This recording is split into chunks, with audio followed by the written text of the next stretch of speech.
Hello guys, in today's video we're going to look at the Svbony 135 zoom lens. It's basically a linear zoom for four groups of lenses within its construction. Its range is between 7 and 21 millimeters. The field of view is 57 to 40 millimeters depending on what zoom ratio you have it set in. It fits a 1¼ inch barrel. And the eye relief is roughly about 16 to 18 millimeters. This is my go-to lens which I use. If I don't want to go out and carry 5 individual lenses, then this is what I take. So if you're new to astronomy and you don't want to buy too many lenses, or you don't know what lens to buy a zoom lens. The Svbony is one of the best. I've looked at a couple, I won't name them, but I do like the Svbony. It works really well. Earlier on I went out and I looked at the moon, so I'm gonna upload the video footage here so you can see and make up your own minds. Let's continue by having a close look at the actual zoom before we go out, and after that we'll go out and have a look at the actual moon, and we'll go through the ranges from 21 millimeters of magnification down to 7 millimeters of magnification. The footage was taken through a Newtonian telescope. Its focal length was 1470 millimeters and it was a 10-inch mirror.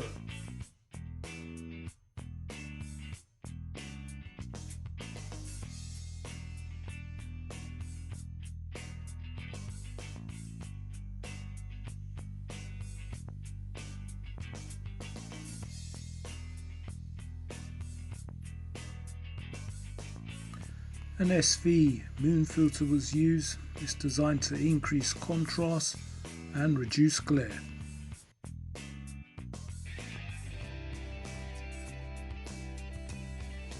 Okay, we've got 21 millimeter and 60 millimeter range here. As you can see, we've got a little bit of atmospheric distortion, but that can't be helped in London. The overall quality of the image is good. I can see clearly the craters on the moon.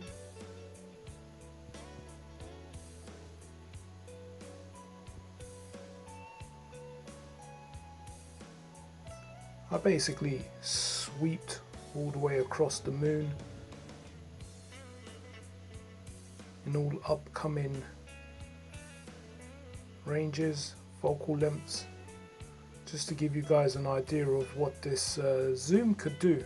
It's a linear zoom,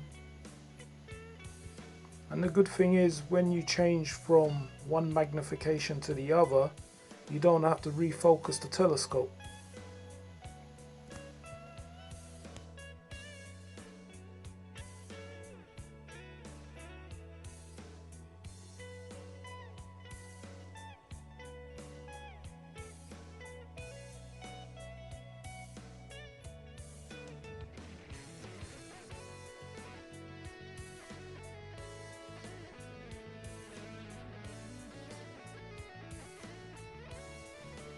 Okay, I'm going to go ahead and move the telescope over the moon so we can look at more of the surface area of the moon with different magnification levels offered by this zoom lens.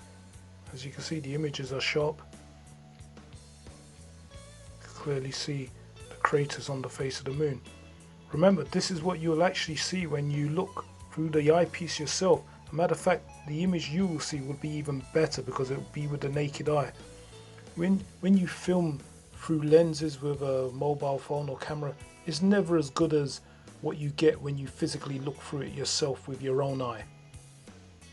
This is just to give you an idea.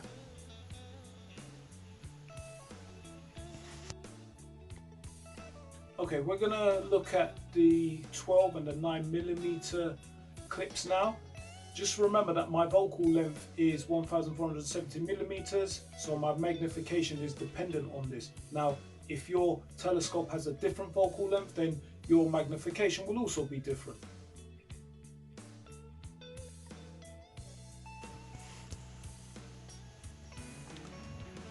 Here you can see the images from the 12 millimeter and the 9 millimeter range.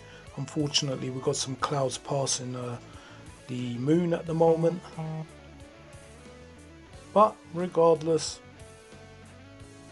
the images are clear and you can clearly see everything.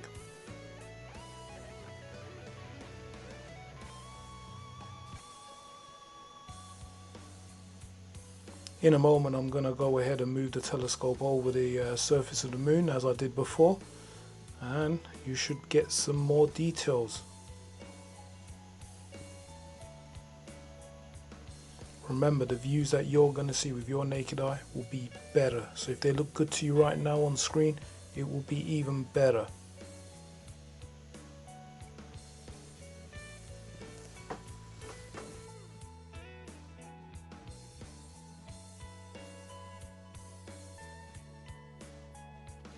In the next few clips, we're just going to be sweeping across the surface of the moon with the 12 and the 9mm range.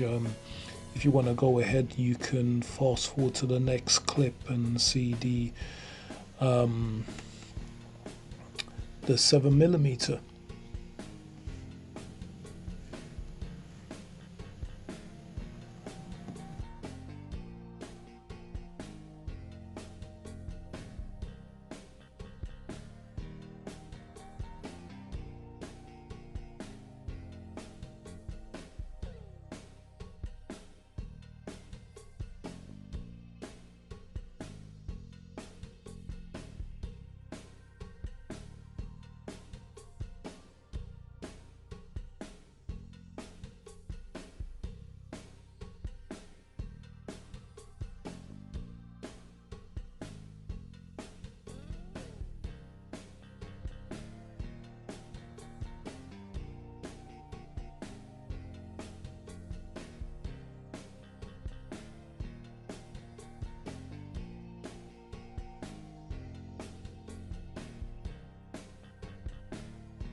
This next clip's at 7mm of focal length. It's about 210 times magnification with my telescope. Tell me what you think.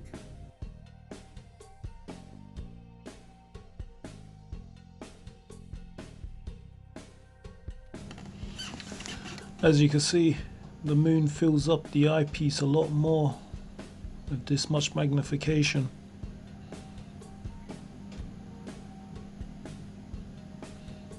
Unfortunately, the higher the magnification, the greater the atmospheric distortion on this particular day. But look at the details. Look at the craters. Look at the smaller craters.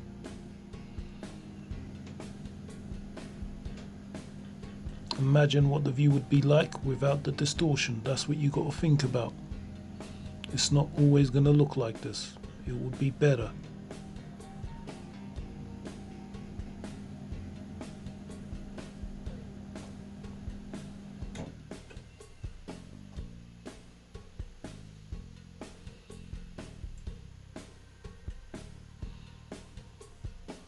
At higher magnification, you have a lot more surface area to cover, so I did chop up the clip a little bit just to get to different areas of the moon without stretching it out for half an hour.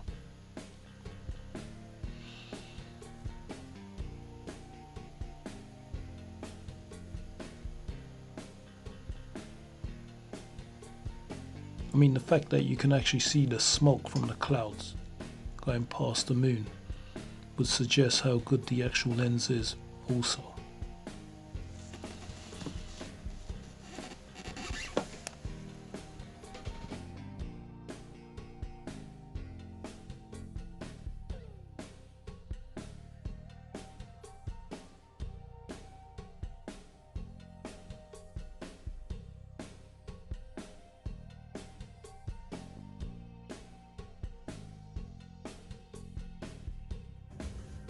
Unfortunately, towards the end of the clip, we had some cloud cover, some atmospheric distortion. There's not much we could do about that, but I assure you, on a clear night when there's no atmospheric distortion, those images are crystal clear, they're really sharp.